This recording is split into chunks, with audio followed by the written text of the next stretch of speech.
Hello, and welcome to the turbulent world with me, James M. Dorsey, as your host. Former U.S. National Security Advisor Zbigniew Brzezinski's warning in 2002 that Israel was losing its global standing as Israeli-Palestinian violence escalated during the Second Intifada, or uprising against Israeli occupation, seemed overstated at the time. However, looking back, Mr. Brzezinski's warning rings prophetic. I think Israel's international position is very badly damaged. A country that started as a symbol of recovery, of a people who were greatly persecuted, now looks like a country that is persecuting people. And that's very bad, Mr. Brzezinski said. The Israelis are becoming increasingly the white supremacist South Africans, viewing the Palestinians as a lower form of life, not hesitating to kill a great many of them, and justifying this on the grounds that they are being the objects of terrorism, he said. Israel's iron fisted response to Palestinian suicide and other attacks on Israeli civilians during the Second Intifada pales compared to Israel's Gaza war conduct in reply to Hamas's October 7 assault on Israel that killed some 1,200 people, mostly civilians. So does the cost to Israel's reputation. The international community did not turn on Israel in 2002, as it has today, nor did public opinion in the West. At the time, Israel stood accused of excessive use of force to quash the uprising, but not of genocide and massive violations of international law. In 2002, Israel was not being taken to task in the world's highest courts, the International Court of Justice and the International Criminal Court. The Gaza war's cost is magnified by the fact that the weaponization of criticism of Israeli policies and Zionism by Israel and its supporters was in its infancy in 2002, but has since come to shape legal and substantive aspects of public and intellectual discourse. Even so, Israel's reputational self immolation since October 7 is unprecedented. A series of incidents in the past week encapsulate the story. Far right Finance Minister Bezalel Smotrich lamented that the international community did not allow Israel to starve Gazans to death to force Hamas to release more than 100 hostages it abducted during the October 7 attack. Nobody will let us cause 2 million civilians to die of hunger, even though it might be justified and moral until our hostages are returned, Mr. Smotrich said. A day later, Mr. Smotrich doubled down on his statement, claiming he had been quoted out of context. What I said is that we must allow in humanitarian aid because no one will let us starve Gazans. But what I also said is that morally, we must condition humanitarian aid on a humanitarian concession and tell Hamas, the Gazans, and the world that we allow aid in under the condition that they return our hostages, Mr. Smotrich said. Prime Minister Benjamin Netanyahu shined with his absence in the choir of international condemnation of Mr. Smotrich.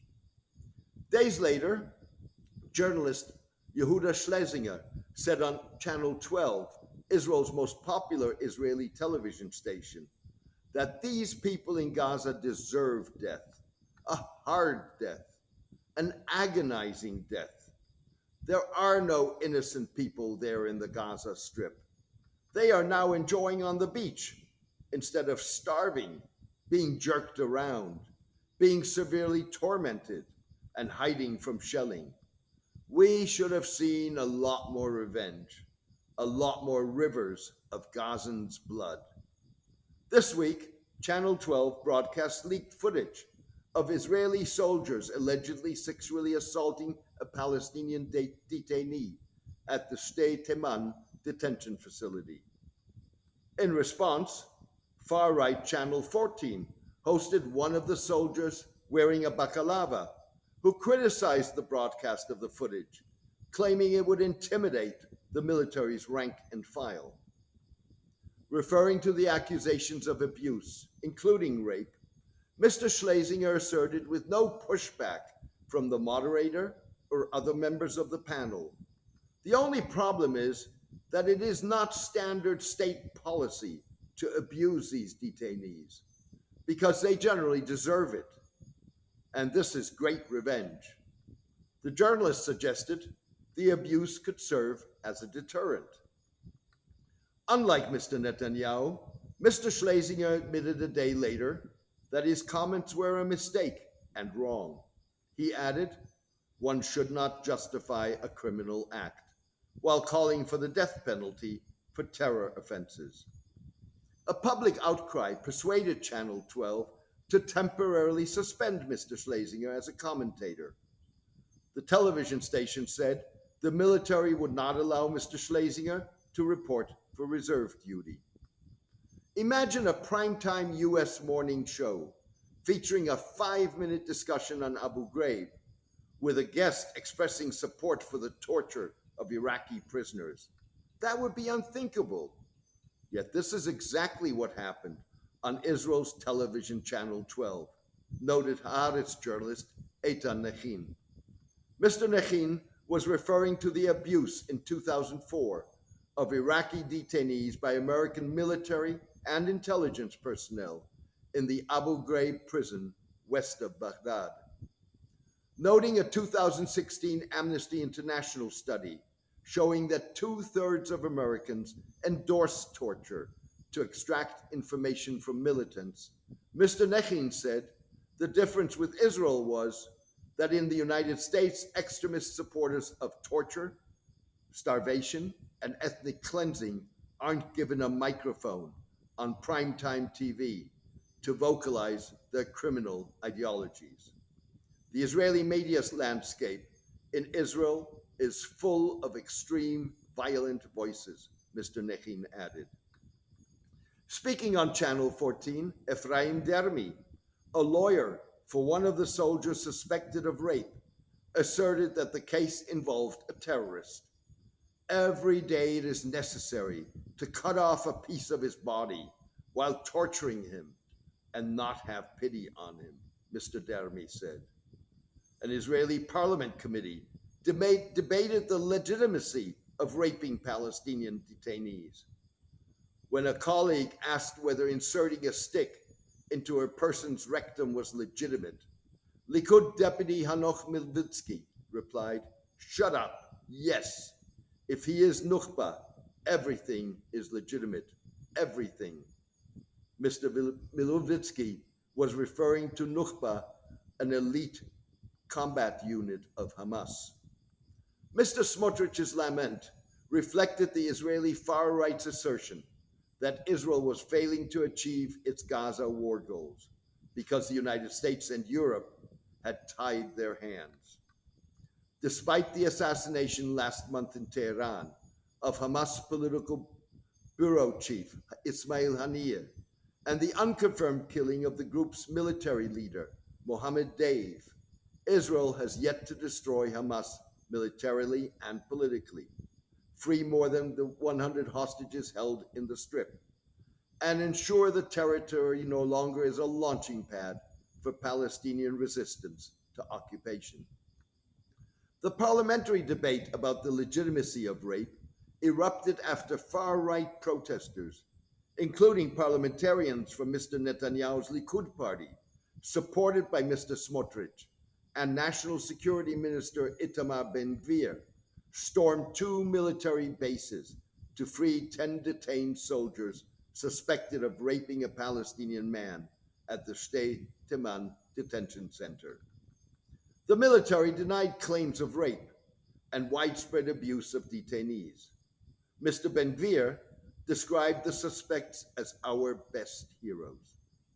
Yehuda Shaul, a co-founder of OFEC, the Israeli Center for Public Affairs, and Breaking the Silence, a group of former soldiers that exposes Israeli treatment of Palestinians in the occupied territories, suggested Israel's war conduct and the charges of abuse reflect the military's changing sociology and demography. What we see is a significant shift within the army, a change from the old school, secular, Labor Party oriented people to nationalist, religious people, and especially to the ultra Orthodox nationalists. People like Smotrich. In 1990, only 2.5% of graduate officer cadets in the infantry were nationalist religious. In 2015, it was nearly 40%. That's about 3 times their size in society, Mr. Shaul said. So, you have had this change, this sociological change of middle, high class, secular, better educated military people going into cybersecurity and signal intelligence, more into positions that can advance their status in the economy post military service, while the combat rank and file is being filled more with the ideologues, the nationalist religious guys, as well as blue collar people.